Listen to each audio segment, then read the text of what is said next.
الانتاج الحربي مصنع الرجال، مفيش هزار مفيش يمين مفيش شمال. احنا الانتاج الحربي مصنع الرجال، مفيش هزار مفيش يمين مفيش شمال. دفاع مدرعات في الهجوم طيارات، رجالتنا دول وحوش جوه الملعب ما يخافوش. احنا مصنع الرجال، الانتاج الحربي، الانتاج الحربي. استاد كورة اف ام.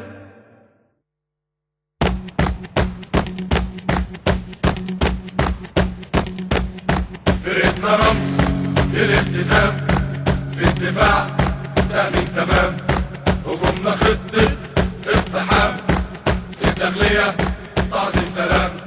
فريق كبير مالوش زي، تحصيل خطير لأي نادي، وسع طريق فريقنا جاي، أطير على الدوري السنة دي. شجع الداخلية، عمرنا ما نخاف يوم من حد. شجع الداخلية دي فرقة بجد. استاد كورة اف ام.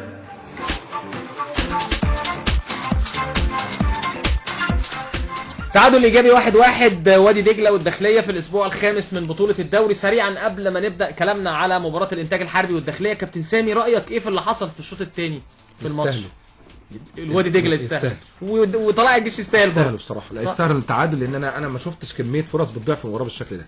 يمكن انت عارف بعد الهدف اللي جابوه الاول يمكن جه انفراد بعدها على صامويل افوم، ولكن تالق عماد السيد. لكن في الشوط الاول هايل عماد السيد الاول. بدانا الشوط الثاني في اول 5 دقائق. اول 5 دقائق تمريره رائعه من محمد شريف، انفراد لابراهيم انداي وانقاذ عماد السيد.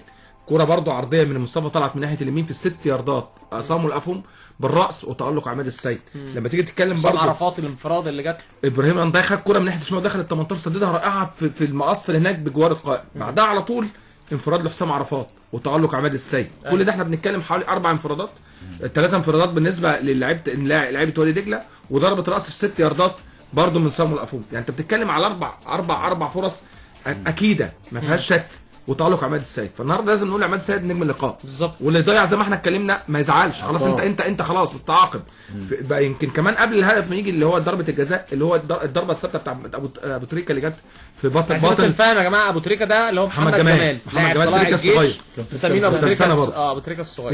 يمكن كان في الضربه الحره اللي عملها دي اللي جت في باطن العارضه وخرجت، وبعدين بعدها على طول يمكن ضاو عمل باك ورد عالمي. ده لو دخل يبقى من احلى الاهداف اللي شفتها، وكانت غريبه جدا. مش ده اللي يعمل دي، مش داول يعني بس عملها بشكل احنا ما توقعناهوش تماما، وقويه فوق العرض. الامانه افضل من المباراه اللي فاتت. يعني هو النهارده يعني بيحاول، امكانياته الفنيه مش عاليه، هو بس الكوره اللي عاليه والحمات بس خلينا نتكلم بصراحه هو قليل فنيا جدا. لكن هو بيشتغلوا كمحطه، يطلع يخبط ويرزع واللي تحت يستلم من تحتيه. فالنهارده عمل كوره غريبه جدا، باك ورد عالمي، وجاله شد بعدين اللي مش متعود على الحاجات. فبصراحه لازم ندي حقه طلائع الجيش. كابتن طبعا احمد عجوز تعبوا شوط كامل بحوالي 15. انت بتتكلم على حوالي 60 دقيقه او 65 دقيقه بالوقت الضايع، بيلعبوا 10 لعيبه قصاد فرقه تقيله بحجم وادي دجله، عندها امكانيات حتى التغييرات بتاعتها لا على مستوى عالي. النهارده بتتكلم على نزلت نداي ونزلت محمد هلال ونزلت حسام عرفات، البديل عندك كمان جيد، فقدرت انت كمان تغير 3 وتنوع في الهجمات سواء من العمق او من على الاطراف.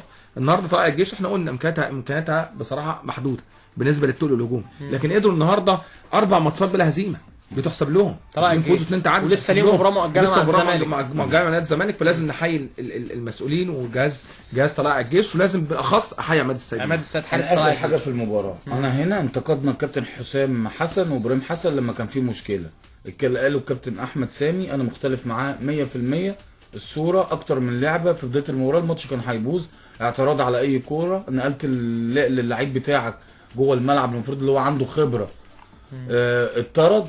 فكانت الاعتراضات في البدايه كتير جدا جدا جدا، وانا بقول لك وخليك فاكر كلامي، هتلاقي لجنه المسابقات في عقوبات شديده جدا. فبالتالي لازم معلش الكلام اللي اتقال على عكس الصوره اللي احنا شفناها، فلازم ننقل للساده المستمعين اللي احنا شايفينه، ودي الحقيقه اللي كان فيها اعتراضات غير مبرره من الجهاز الفني اللي طلع الجيش. عايز احيي كمان الكابتن محمد يونس مدرب حراس مرمى نادي طلائع الجيش على المجهود الرائع اللي عامله مع عماد السيد والشكل اللي ظهر بيه دي النهارده. حقيقة. وعايز كمان احيي مدرب الاحمال في نادي طلائع الجيش كابتن صفي او دكتور صفي، ان طلائع الجيش ب 10 لعيبه لياقه بدنيه عاليه جدا لغايه الدقيقه 94 لغايه ما قدروا يتعادلوا مع وادي دجله. هنطلع فاصل سريع وبعد الفاصل نبدا كلامنا على مباراه الانتاج الحربي والداخليه. انت شفت الاغنيه الداخليه، يعني واحد من الداخليه بيغنيها.